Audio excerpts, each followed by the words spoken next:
Bismillahirrahmanirrahim. Assalamualaikum warahmatullahi wabarakatuh. Waalaikumsalam warahmatullahi wabarakatuh. Bismillah, walhamdulillah, wassalatu wassalamu ala rasulillah, adada khalqillah wa ilmillah wa ala alihi wa sahbihi wa man wala. Rabbi shrah li sadri wa yassir li amri wahlul 'uqdatam min lisani yafqahu qawli. Allahumma anfa'na bima 'allamtana wa 'allimna ma yanfa'una wa zidna ilman yanfa'una. Allahumma ja'alna minal ladzina yastami'una al-qawla fayattabi'una ahsana. Ya Fattah, ya Fattah, ya Fattah, wa ya khairal fatihin. Allahumma aftah lana futuhal 'arifin. Allahumma faqihna fid din wa 'allimna at-ta'wil. Wa sallallahu ala sayyidina Muhammadin walhamdulillahi rabbil alamin. Amin ya rabbal alamin. Malam hari ini insyaallah materi yang akan kita bahas adalah materi yang sangat bagus sekali, yaitu darsun fil iqtisad fit ta'ah li'alla tamalla an-nafsu. Jadi kalau kita terjemahkan dengan bahasa sekarang itu adalah bab yang menerangkan tentang moderat di dalam beribadah. Jadi saya teringat dulu pernah saya ngambil materi pelajaran selama 1 semester. Itu judulnya adalah Al-Wasatiyah wal I'tidal fil Islam. Jadi dulu saya pernah ngambil materi, salah satu materi di doktora di Jami'ah Ulum Al-Islamiyah itu ada satu materi yang berjudul Al-Wasatiyah wal I'tidal fil Islam, yaitu kalau kita terjemahkan adalah moderat di dalam Islam atau kemoderatan di dalam Islam. Jadi ternyata yang namanya moderat di dalam Islam itu bukan hanya dalam satu bidang saja, tapi kalau kita perhatikan itu ternyata dalam semua lini ajaran Islam itu sifatnya moderat, semuanya. Makanya kalau anggapan sebelum kami mengambil materi itu yang namanya moderat ya paling bahas gitu-gitu aja ya. Ternyata luas sekali. Moderat di dalam Islam itu semua lini itu moderat. Contoh misalkan ada moderat itu di dalam i'tiqad, di dalam keyakinan atau di dalam akidah.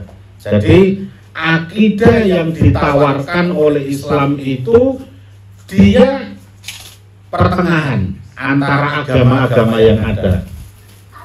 Kemudian lagi ada yang namanya moderat di dalam interaksi kita dengan Allah Subhanahu wa Ta'ala. Ada namanya moderat di dalam interaksi kita dengan sesama manusia. Ada moderat di dalam politik, ada moderat di dalam beribadah, ada moderat dalam segala bidang. Itu semuanya moderat. Semuanya moderat.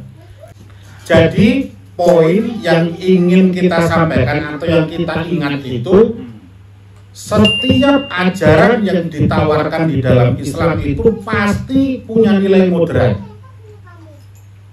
Nah, kalau kita belum tahu berarti kita perlu belajar. Tidak ada ajaran Islam itu tidak moderat, baik dari yang kecil ataupun yang besar. Yakin itu. Makanya saya pernah punya niat dausia itu mengenai kemoderatan Islam itu saya kumpulkan di dalam kardus itu. Suatu saat nanti saya ingin mengumpulkan dan mudah-mudahan bisa menjadi buku. Luar biasa.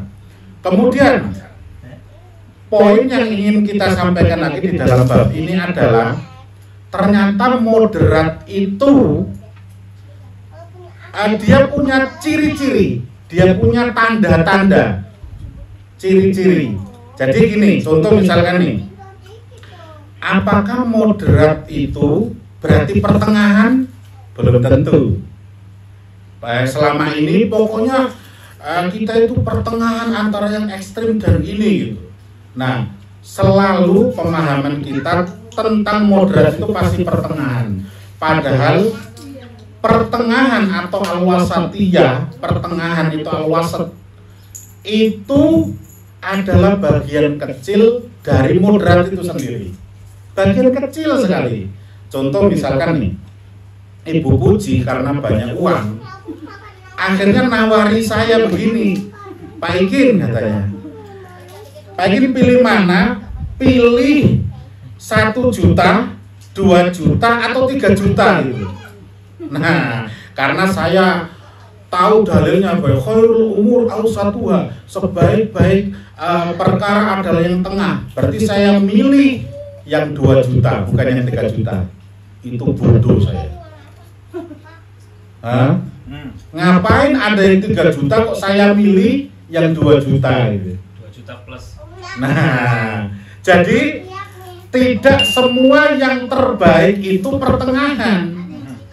Ya, karena makna wasati atau wasat itu adalah bagian kecil dari wasatiyah sendiri. Ini harus kita ingat, karena banyak sekali ketika kita diskusi dengan teman-teman kita yang misalkan tidak belajar bahasa Arab atau misalkan tanda-tanda kemoderatan itu, maka pasti yang diartikan pertengahan. Padahal tidak semua pertengahan itu baik. Saya lebih memilih yang 3 juta daripada 2 juta. Oke? Nah, saya tadi mengingatkan apa ya tanda-tandanya moderat yang waktu itu saya pelajari. Ternyata saya alhamdulillah ingat kembali. Nah, ciri-ciri moderat di dalam Islam itu diantaranya adalah al-khairiyah. Dia pasti yang terbaik. Contoh misalkan, saya masih ingat betul dan saya nggak akan lupa dengan dokter saya, Dr. Ahmad Malahmai namanya.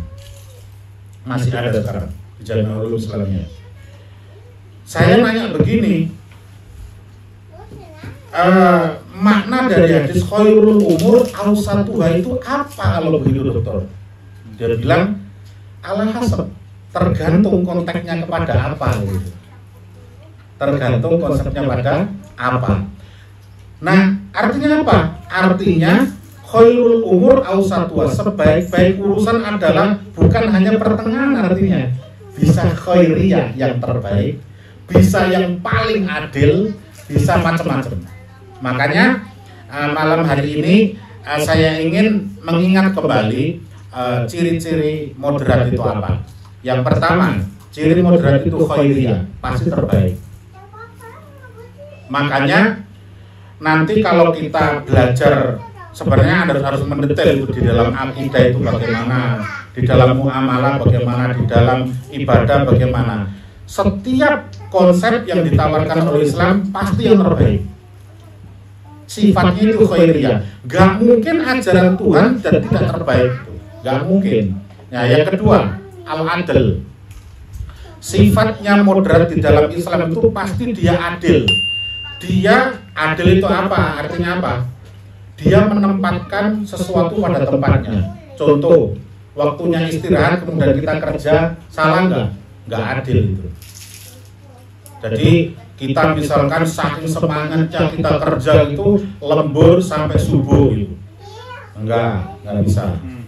Berarti nggak adil terhadap diri kita.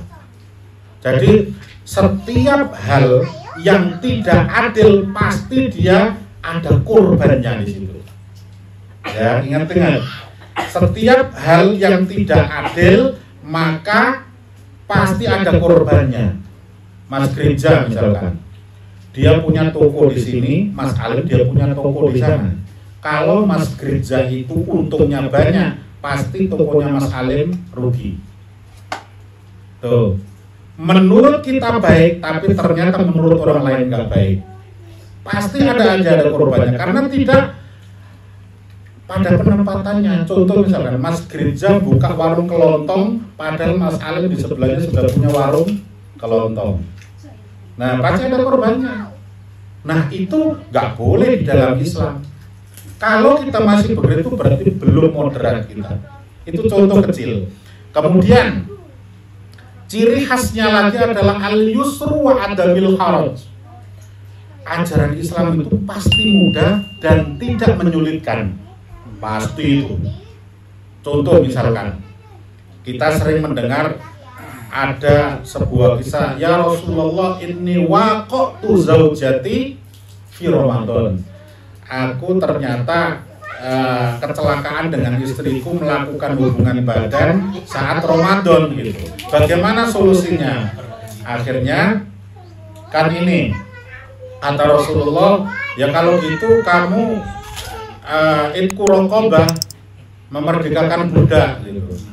Nggak mampu, saya itu kan miskin ya Rasulullah. Kalau gitu berarti saumu syahraini mutatabi'ain. Kalau gitu puasa 2 bulan.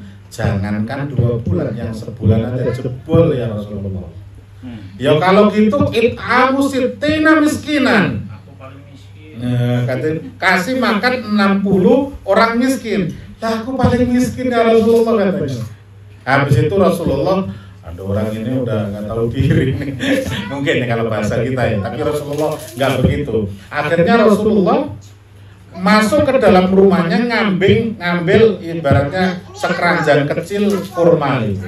Nah habis itu Rasulullah bersabda begini, wahai fulan katanya, ini kurma ini kasih ke orang yang miskin di kampungmu katanya, untuk sebagai kafarah tadi. Kata dia, ya Rasulullah yang paling miskin ya saya katanya. Tahu apa kata Rasulullah? Ya sudah, kalau begitu berarti jangan diulangi lagi, tetapi kurma ini untuk makan keluarga-keluarga kamu. Tuh, enak kan? Enak. Dan sifatnya perintah agama itu semua begitu. Orang yang nggak mampu sholat berdiri sama duduk. Orang yang nggak mampu duduk, dia sambil tiduran. Yang nggak mampu tiduran sambil isyarat. Yang nggak mampu isyarat, kita sholatin. Kita sholatin. Enak sekali Islam itu. Dia sifatnya al-yusru wa adamil haraj, tidak menyulitkan. Kalau ada orang yang tidak mampu melaksanakan ibadah atau syariat yang diajarkan oleh Rasulullah, maka itu letak permasalahannya pasti bukan syariatnya, tapi rohaninya orang itu. Pasti. Makanya sebenarnya ketika kita itu belajar mengenai moderat di dalam Islam itu, apa yang saya rasakan? Saya semakin kagum dengan syariat. Ini tidak mungkin ciptaan manusia, pasti ini ciptaan Allah Subhanahu wa Ta'ala. Karena saking hebatnya syariat. Saking hebatnya syariat itu. Kemudian ciri khasnya adalah hikmah. Ciri khas ajaran Islam itu pasti ada hikmahnya. Segala sesuatu pasti ada hikmahnya. Contoh misalkan, ada hal itu yang menguntungkan, menyenangkan terus, tetapi dia tidak sesuai dengan ajaran syariat, pasti nanti akan ada korbannya itu. Kalau nggak dirinya sendiri, keluarganya, pasti ada dampaknya, pasti ada hikmahnya. Jadi apa yang diperintahkan Allah Subhanahu wa Ta'ala itu pasti ada hikmahnya. Ciri khasnya itu begitu. Kemudian lagi ciri khasnya lagi banyak ternyata. Al-bayyinah. Ada al-bayyinah itu jelas. Jadi syariat yang diajarkan Rasulullah SAW itu sifatnya semuanya itu jelas. Jadi nggak ada syariat yang sifatnya itu remeng-remeng gitu. Nggak ada. Semuanya jelas. Hebat syariat kita itu. Makanya ya Allah, kalau kita itu mendalami ini, maka nanti akan muncul sebuah kesimpulan yang diajarkan oleh Rasulullah. Raditu billahi rabban wa bil islami dina wa bil muhammadin sallallahu alaihi wasallam nabiyyan wa rasulah. Makanya kalau orang, kata Rasulullah itu, membaca doa itu tiap pagi dan petang 3 kali, insya Allah orang itu dijamin masuk surga. Syukur-syukur bacaan kita itu dengan pendalaman yang seperti ini. Hebat ya syariat Islam ya. Gitu, dengan pendalaman begitu, itu nilainya berbeda daripada orang yang nggak paham. Karena kan kita kan doa itu sejak kecil kan mungkin kita paham, tapi suruh menjelaskan maksud dari itu apa sih? Rodi itu bilang aku ridho, aku senang sekali dengan Islam itu. Kenapa kok Anda senang gitu? Kita itu kan nggak akan mendapatkan kesenangan ridho terhadap Islam kalau kita nggak paham. Makanya kita itu mudah-mudahan, kami berharap mudah-mudahan ya dengan keistiqomahan kita ini, walaupun kita terkadang hanya 1 orang, 2 orang, mudah-mudahan nanti akan membawa keberkahan kepada semua orang yang ada di sekeliling kita. Allahumma amin. Itu harapan kami. Makanya bagaimanapun pengajian yang sederhana ini tetap harus dilanjut. Mau orang respect atau tidak, biidznillah insya Allah kita lanjut. Setuju ya? Setuju. Nah, saya lanjut. Al-bayyinah, ciri khas moderat di dalam Islam itu dia jelas. Kemudian al-istiqomah, dia itu langgeng, dia modelnya itu. Jadi syariat itu tidak bisa dikerjakan misalkan sekarang itu semangat menggebu-gebu itu, Ramadan menggebu-gebu. Setelah selesai Ramadan seakan-akan dia kenal Tuhan. Enggak gitu, enggak begitu. Jadi Tuhan atau Allah itu ada di dalam Ramadan, Allah juga ada di luar Ramadan. Jadi sifatnya istiqomah. Nah kemudian bagaimana cara agar semua ini itu bisa terjadi dalam kehidupan kita? Itu ada 2 syarat minimal. Jadi agar moderat di dalam Islam itu bisa tercapai, bisa terlaksana dalam kehidupan kita itu minimal syaratnya itu setiap individu atau setiap orang muslim yang sudah paham mengenai moderat ini itu harus mendirikan al-amr bil ma'ruf wan nahi 'anil munkar. Jadi harus tetap kita suarakan. Oh gini loh Islam, oh gini, akibatnya begini, oh gini. Terus makanya orang yang sudah, kata para ulama itu, orang itu ketika dia sudah berani menjadi ustadz, maka dia harus belajar, dia harus terus ngajar, dia harus suarakan kebenaran. Mau orang itu terima atau tidak, dia harus terus konsekuen. Dia harus terus bicarakan. Jadi kalau kita merenung gitu ya, orang itu terkadang bermaksiat itu lantang dia ceritakan, digosipkan, senang. Lalu kenapa ketika kita ngomong ketaatan, kebaikan kita nggak lantang gitu? Jadi alasannya misalkan tawadhu katanya, enggak juga. Maka ada saya lupa Imam Ash-Shadzili atau apa itu pernah menasihatkan begini, aklinu ta'atakum kama aklanu bima asihim katanya. Kalau bisa, ayo kita istilahnya tunjukkan ketaatan kita kepada semua orang, bukan untuk pamer, tetapi untuk mengcounter mereka yang terang-terangan bermaksiat. Jadi kalau ada orang itu dia tidak malu-malu bermaksiat, lalu kenapa kita malu-malu taat gitu? Makanya aklimu bito'atikum kama aklamu bima asihim. Sekarang ini zamannya bukan zaman tawadhu lagi. Kita harus mengcounter orang-orang yang terang-terang bermaksiat, sehingga apalagi istilahnya toksik gitu. Ada toksik ketika kita berbicara mengenai agama. Aneh. Maksudnya membuat kita nggak nyaman. Toksik istilahnya gitu. Nah itu kita harus counter itu. Kita harus counter dengan taat. Nggak apa-apa. Jika perlu kita sholat di depan dia, nggak ada masalah. Harus gitu sekarang itu. Karena kalau di zaman seperti itu kemudian kita tawadhu yang tidak pada tempatnya, itu masalah juga. Jadi harus agar ini semua bisa terlaksana, harus namanya tadi kita mendirikan al-amr bil ma'ruf wan nahyi 'anil munkar. Harus. Yang kedua, al-imanu billah. Kita harus menata keyakinan kita kepada Allah. Contoh, tadi saya ngobrol dengan Mas Munir itu. Kenapa terkadang kita itu masalah kita itu kok berantakan gitu? Jawabannya adalah karena kita ini memang kurang serius dengan Allah. Kurang serius dengan Allah. Karena kalau kita itu sudah serius dengan Allah, kalah semua orang itu. Orang-orang yang jahat itu kalah itu insya Allah. Dan kita akan dilindungi Allah Subhanahu wa Ta'ala. Makanya kita perlu menata keyakinan kita, al-iman billah itu perlu. Jadi mudah-mudahan, jadi kalau kita sudah paham mengenai masalah tanda-tanda dari moderat di dalam Islam ini tadi, kemudian kita juga mau amar ma'ruf wan nahyi 'anil munkar dengan cara pengajian, dengan cara sikap kita, dengan cara akhlak kita, kemudian kita menata keimanan kita kepada Allah Subhanahu wa Ta'ala, nanti insya Allah akan tercapai. Allahumma amin. Dan kita menjadi sabab untuk dapatnya hidayah bagi banyak orang. Ini yang insya Allah mudah-mudahan Allah Subhanahu wa Ta'ala memudahkan itu semua. Amin. Allahumma amin.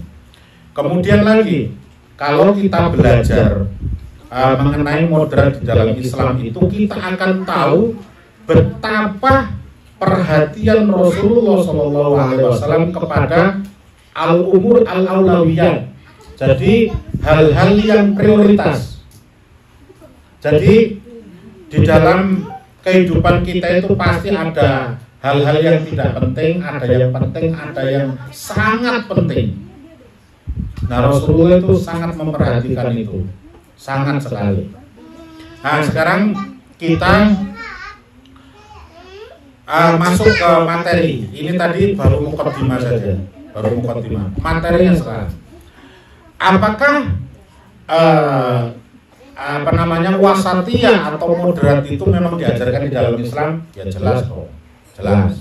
Jadi contoh, tadi kan saya bilang contoh dari moderat di dalam Islam itu adalah al-yusru, kemudian wa'adabil haraj, dia tidak mempersulit diri. Makanya di sini ayatnya adalah itu di kitab itu adalah yuridullahu bikumul yusra wala yuridu bikumul usra. Hebat Islam itu. Allah itu menghendaki kemudahan bagi kalian dan Allah tidak menghendaki hal-hal yang sulit bagi kalian. Itu harus kita yakini itu. Kemudian lagi, saya baca terjemahannya aja.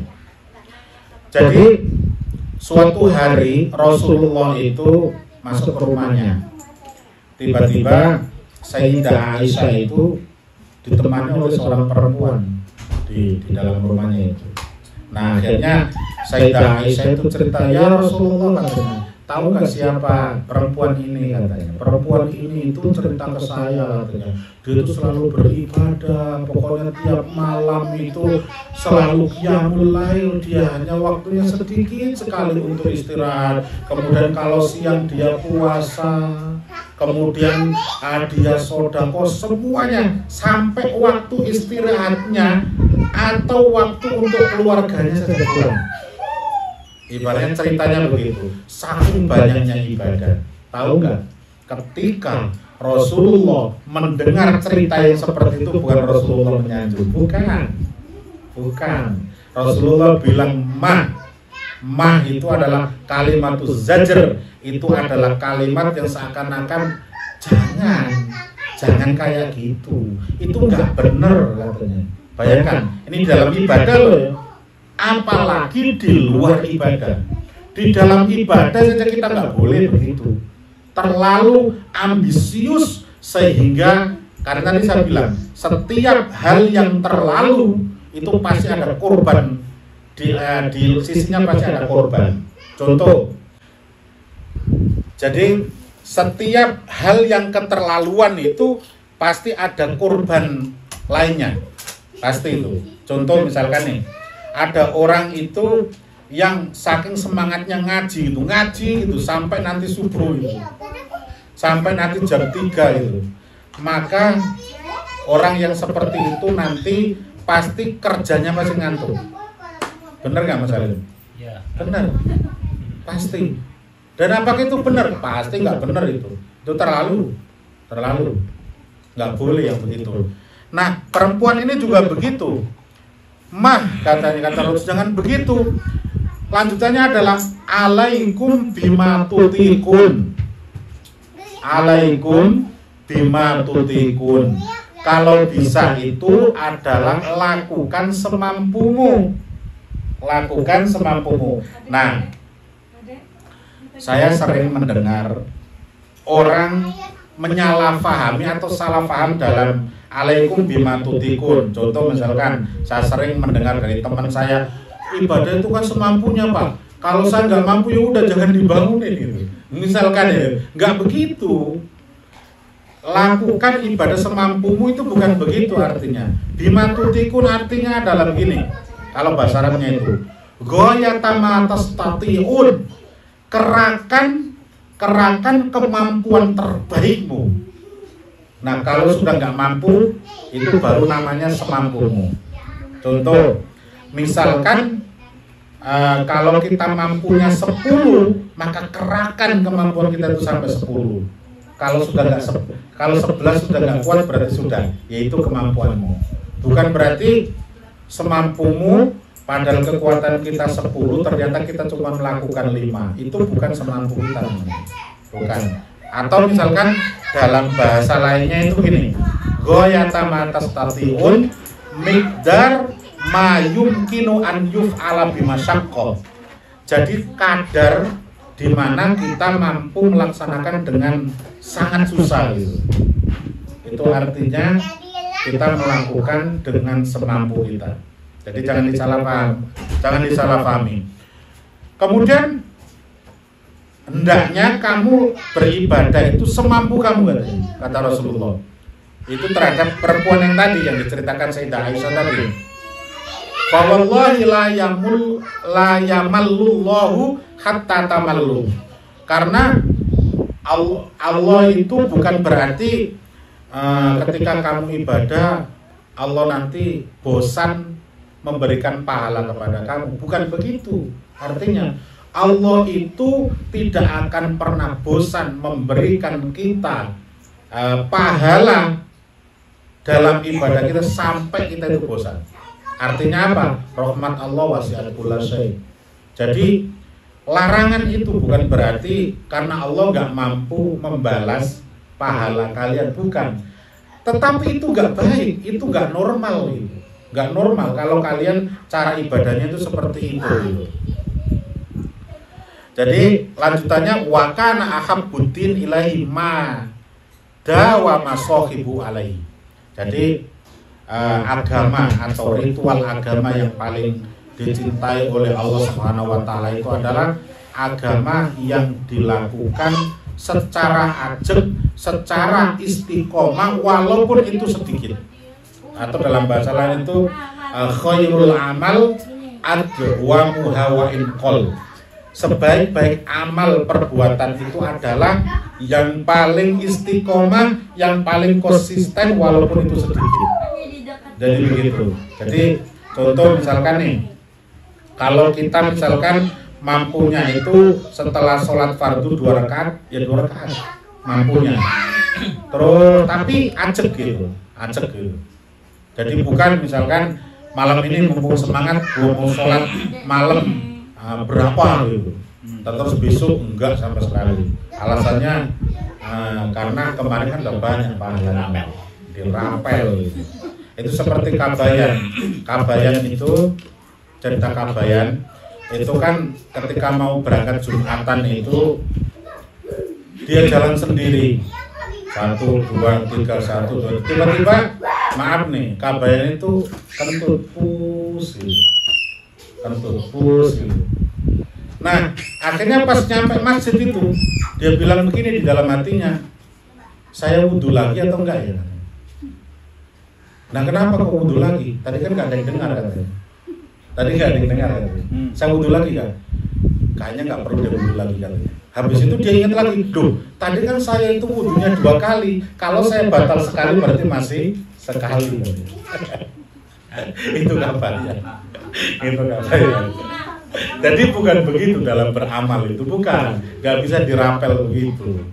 Nah, ini adalah sebuah keterangan bahwa tidak semua semangat kita di dalam agama itu dipuji oleh Rasulullah atau dipuji oleh Allah Subhanahu wa taala. Kita artinya harus profesional menurut kadar kemampuan kita.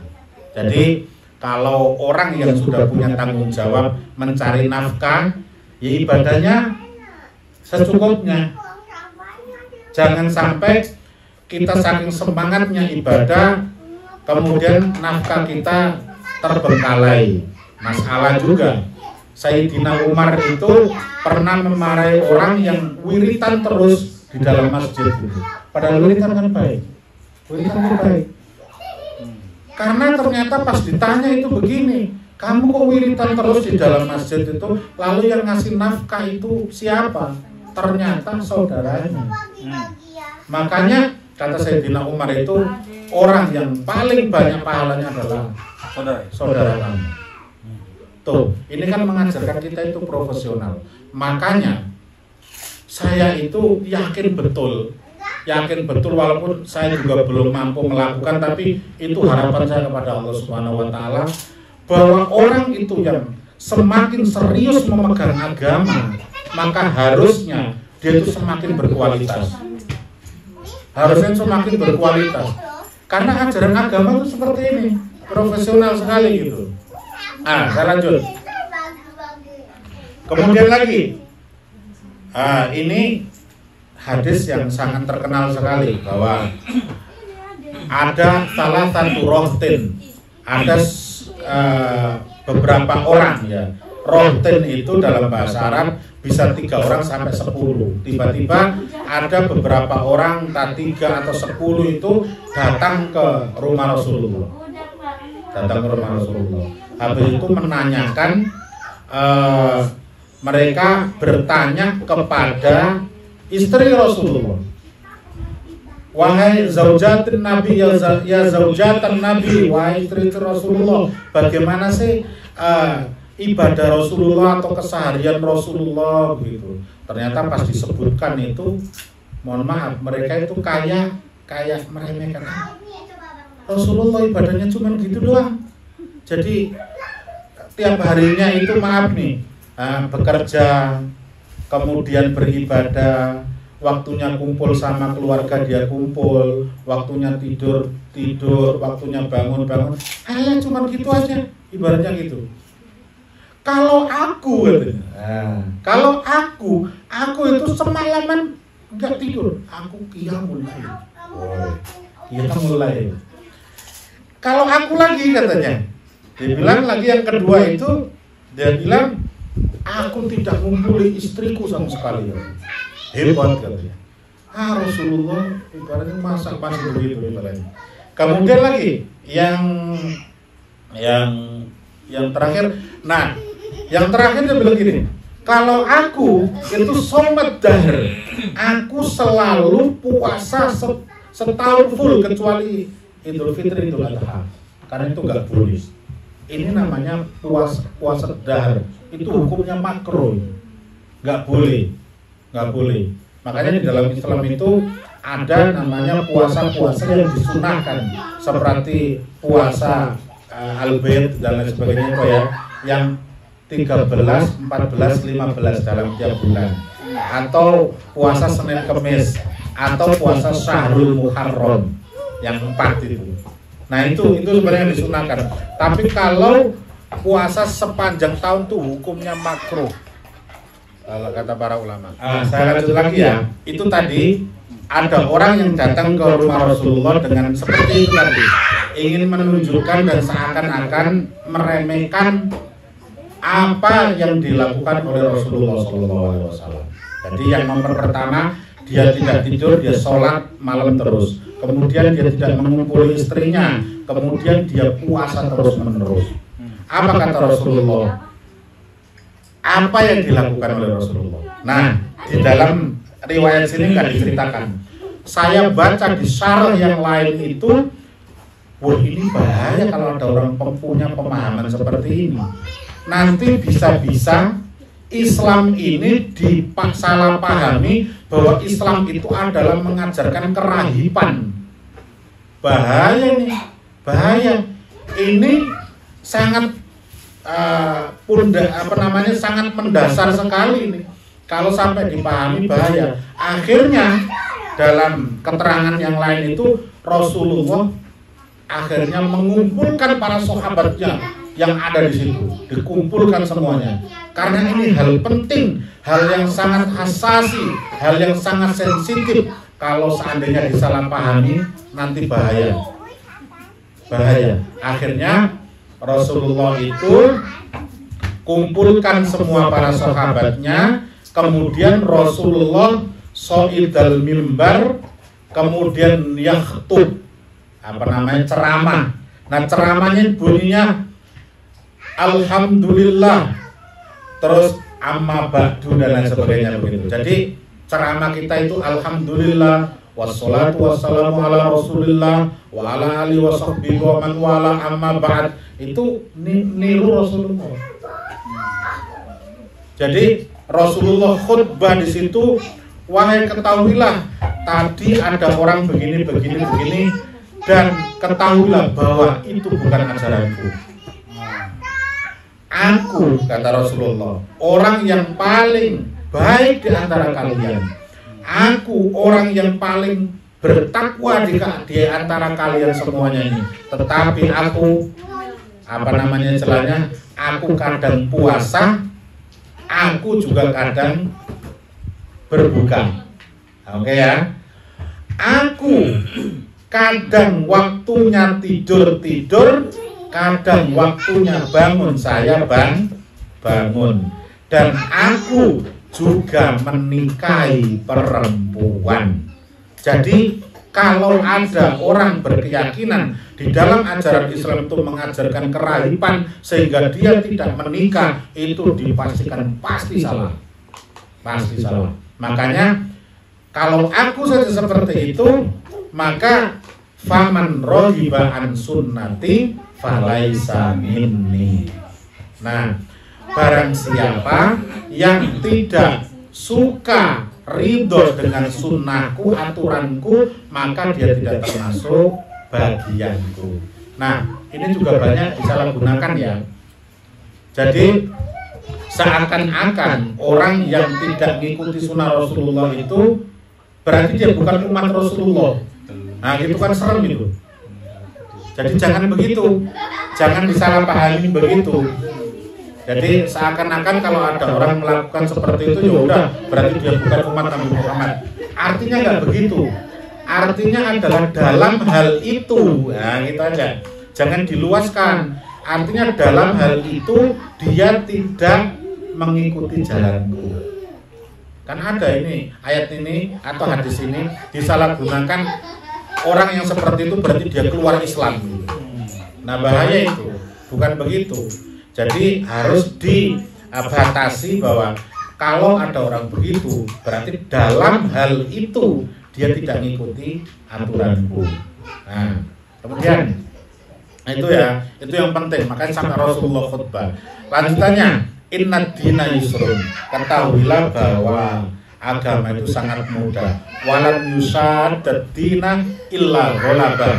Barang siapa yang memaksakan dirinya dalam urusan agama melampaui kemampuan dirinya, maka dia akan terkalahkan dengan sendirinya. Dia akan capek dengan sendirinya. Itu namanya yusaku itu celingan. Artinya yusada itu artinya yukallifu nafsahu fil ibadah fauqa taqah, di atas kemampuannya. Artinya begitu. Kemudian orang yang memaksakan diri di luar kemampuannya dalam melaksanakan ibadah, maka dia pasti akan kalah dengan sendirinya. Contoh, orang itu tiap malam sholat malam itu sampai 50 rakaat itu dipaksakan. padahal kemampuannya nggak begitu, maka dia yang akan hancur sendiri. Agama itu harus dipahami pelan-pelan, harus diterapkan secara pelan-pelan menurut kemampuan masing-masing. Nah ini bagi guru, bagi para kiai, bagi para ustadz, bagi ibu-ibu, ketika ingin menerapkan sebuah kebenaran itu perlu proses. Gak mungkin dong, misalkan hafidho dalam bulan ini harus hafal juz amal gitu. Loh kok bisa begitu? Saya kan hafal. Gak bisa begitu. Iya, ibu hafal itu kan perlu proses. Gak mungkin hanya seminggu 2 minggu gitu, atau sebulan, mungkin setahun gitu. Jadi ini ajaran perlu proses gitu. Perlu proses. Jadi kalau kita perlu proses itu dalam berdakwah juga, kita nanti nggak terlalu nafsu. Saya lanjut. Kemudian fasad didu itu kalau terjemah Arabnya adalah iltazimu as-sadad wa tawassut fil amal. Kita harus ambil yang cocok dengan kita lah, dalam arti yang moderat, yang pertengahan menurut kita. Jadi tadi kalau kemampuan kita itu sholat malam itu 2 rakaat saja. Karena kalau lebih dan kita paksakan, itu nanti pasti akan berdampak pada pekerjaan kita. Mengantuk, kemudian tidak profesional dalam kewajiban kita. Padahal sholat tahajud tadi itu kan sunnah. Mencari nafkah itu wajib gitu. Mencari nafkah atau pekerjaan kita itu wajib. Kemudian waqoribu itu artinya adalah ikmalu bil akmal. Kalau bisa kamu itu lakukan yang tersempurna, atau kalau nggak bisa maka yang mendekati sempurna. Artinya begitu. Jadi nggak boleh dipaksa. Atau dalam bahasa lainnya itu begini, mala yutroku kulluhu mala yudroku kulluhu la yutroku kulluhu, atau julluhu sama aja. Jadi apa yang tidak bisa kita terapkan atau kita praktekkan secara sempurna, maka jangan tinggalkan keseluruhannya. Minimal kita ambil yang kita mampu. Dalam bahasa lainnya begitu. Itu artinya adalah waqoribu wa abshiru, dan ayo kita kasih kabar gembira kepada orang-orang. Jadi kalau kita jadi ustadz itu jangan neraka terus yang kita bahas gitu, atau kita takut-takuti kalau kamu begini kamu akan masuk neraka gitu. Kan ada itu ustadz yang begitu tuh, omongannya neraka terus. Jadi ketika pas selesai khutbah itu orang nggak takut sama neraka, tapi justru takut pada ustadznya. Karena mukanya ustadz itu kayak neraka gitu. Nah ini kan artinya nggak seimbang. Harus kita kabarkan, kasih kabar gembira. Kemudian wasta'inu bil ghudwati war rauhati wa syai'in minad dulajah. Ini artinya hal yang kita bahas itu tadi kan nggak mudah. Yang kita bahas tadi itu nggak mudah. Makanya wasta'inu, ayo kita minta pertolongan kepada Allah Subhanahu wa taala. Nah, di sini ditentukan kapan kita mintanya. Bil ghudwati. Ghudwa itu adalah waktu pagi. Yaitu kalau dalam bahasa kita itu waktu subuh. Di saat kita itu masih segar bugar, terus pikiran kita masih jernih, ingat Allah. Makanya pagi-pagi itu saya sering ngomong ke teman saya itu, jangan nyetel musik, jangan. Karena waktu pagi itu waktu dimana pikiran kita masih bersih, kalau bisa itu isi hal-hal yang bersih. Nah di situ agama akhirnya mengajarkan kita itu pagi dan petang itu kalau bisa kita isi dengan zikir, dengan doa. Dengan begitu nanti energi positif yang ada di dalam diri kita itu pagi tadi itu akan kita bisa bawa sampai petang. Itu ajaran agama. Oh hebat ajaran agama itu. Makanya kalau orang itu serius memegang ajaran agama dan dia tidak menjadi orang yang berkualitas, itu aneh itu. Bahkan ada yang ekstrim. kalau dengan beragama itu tidak menjadikan saya lebih baik, maka untuk apa saya beragama? Ada yang bilang ekstrem begitu, walaupun nggak pas juga. Kemudian lagi yang petang, warrauha itu artinya adalah sayru akhirin nahar atau petang lah. Jadi ayo kita biasakan doa waktu petang, minta kepada Allah untuk dibimbing seperti itu tadi. Ya, petang itu bisa kita artikan ya pas asar atau maghrib. Kemudian wasyai'in minad dulajah. Wasyai'in minad dulajah itu adalah, kalau bahasa Arabnya itu adalah sayru akhiril lail atau sepertiga malam. Nah, syai'in lah, nggak banyak. Artinya jangan kita sholat malam full, jangan. Nggak mampu. Sedikit aja, misalkan kita bangun 1/4 jam sebelum subuh, misalkan gitu. Syai'in itu sedikit. Karena itu tadi sifatnya agama itu memudahkan. Nggak mungkin orang yang mohon maaf nih, malas seperti saya ini kemudian dipaksa untuk sholat semalaman full, nggak mungkin. Ini luar biasa agama itu. Wasyai'in minad dulajah itu adalah akhir lail. Kita minta pertolongan Allah. Nah, ini artinya apa? Terkadang kita itu sering begini. Kenapa sih kita itu kok nggak mampu mengerjakan ibadah dengan sebaik-baiknya itu? Maaf nih, terkadang kita itu hanya mengandalkan otak kita, ilmu kita, kemampuan kita. Tapi jarang Allah Subhanahu wa Ta'ala itu kita libatkan agar membantu kita mampu melakukan sebuah ibadah. Makanya bertahun-tahun yang lalu itu saya punya keyakinan begini, itu yang saya tulis. Akan selalu ada keajaiban bila kamu berani melakukan dan selalu melibatkan Tuhan. Itu saya nulis kata mutiara itu mungkin udah bertahun-tahun itu. Dan di mana tulisan saya pasti ada tulisan moto saya itu. Akan selalu ada keajaiban bila kamu berani melakukan dan selalu melibatkan Tuhan. Nah, di dalam urusan agama, di dalam urusan beribadah, di dalam mengemban ajaran Islam ini, kita itu harus minta pertolongan kepada Allah Subhanahu wa Ta'ala. Artinya begitu kira-kira. Kemudian ini juga ada begini, idza na'isa ahadukum wa huwa yusolli falyarqud. Apabila kalian itu ngantuk, dan dalam kondisi sholat gitu, pas mau sholat kemudian ngantuk sekali, kalau bisa tidur dulu. Jadi jangan dipaksa. Kecuali kalau sholat fardu di mana waktunya udah mau habis, ya sholat kalau gitu. Nah, atau misalkan kalau kalian ngantuk, secepatnya sholat habis itu tidur.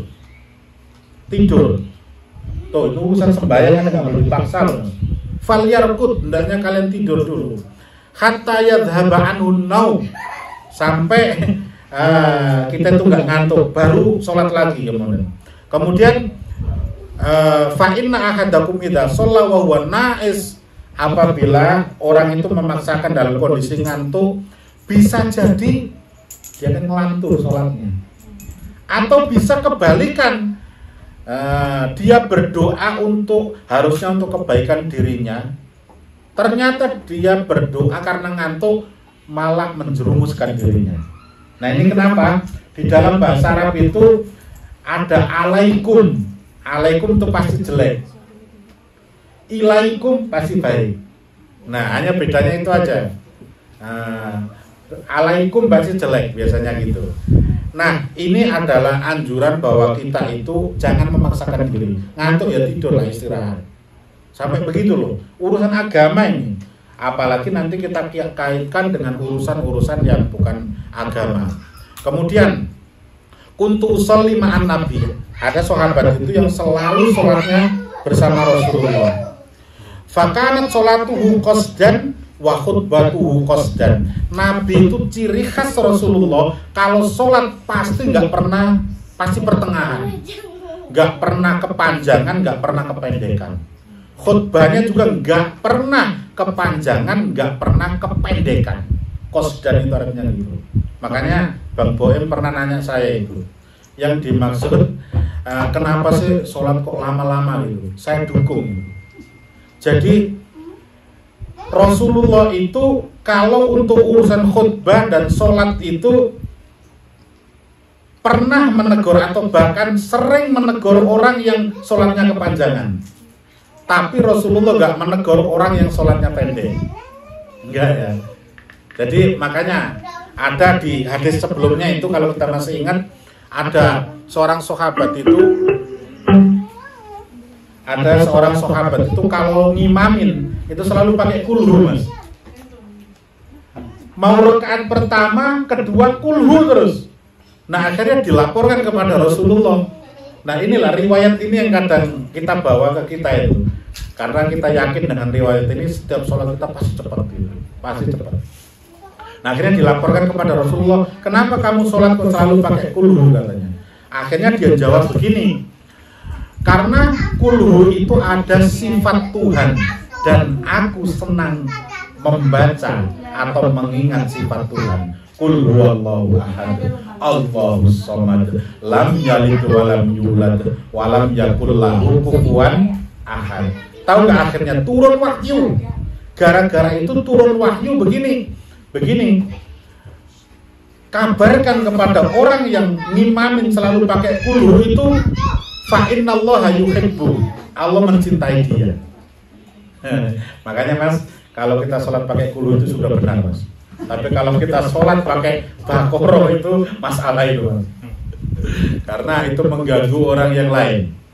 Nah itu, bahkan kalau nggak salah itu Sayyidina Ibnu Abbas itu sholatnya itu cepat sekali. Sholatnya cepat sekali. Pas ditanya, kenapa sholatmu kok cepat sekali? Fa inni ubadiru wasawisa syaiton. Karena katanya, kalau dia sholat lama, maka setan itu akan memberikan was-was, menggoda dia gitu. Tapi kalau saya cepat, saya belum digoda udah selesai. Tuh, unik kan? Sayyidina Abbas itu begitu. Fa inni ubadiru wasawisa syaiton. Kenapa sholatku cepat? Karena aku takut kalau nggak cepat maka setan akan menggodaku. Jadi setan sebelum menggodaku, sholatku sudah selesai. Alhamdulillah aku khusyuk. Nah itu yang kita pakai. Nah kemudian, Nabi ciri khasnya sholatnya pertengahan, khutbahnya pertengahan. Yang terakhir sekarang, yang terakhir. Saya semalam membaca Arba'in Nawawi mengenai masalah riwayat Abdullah bin As. Nah di sini juga ada namanya Abdullah bin As.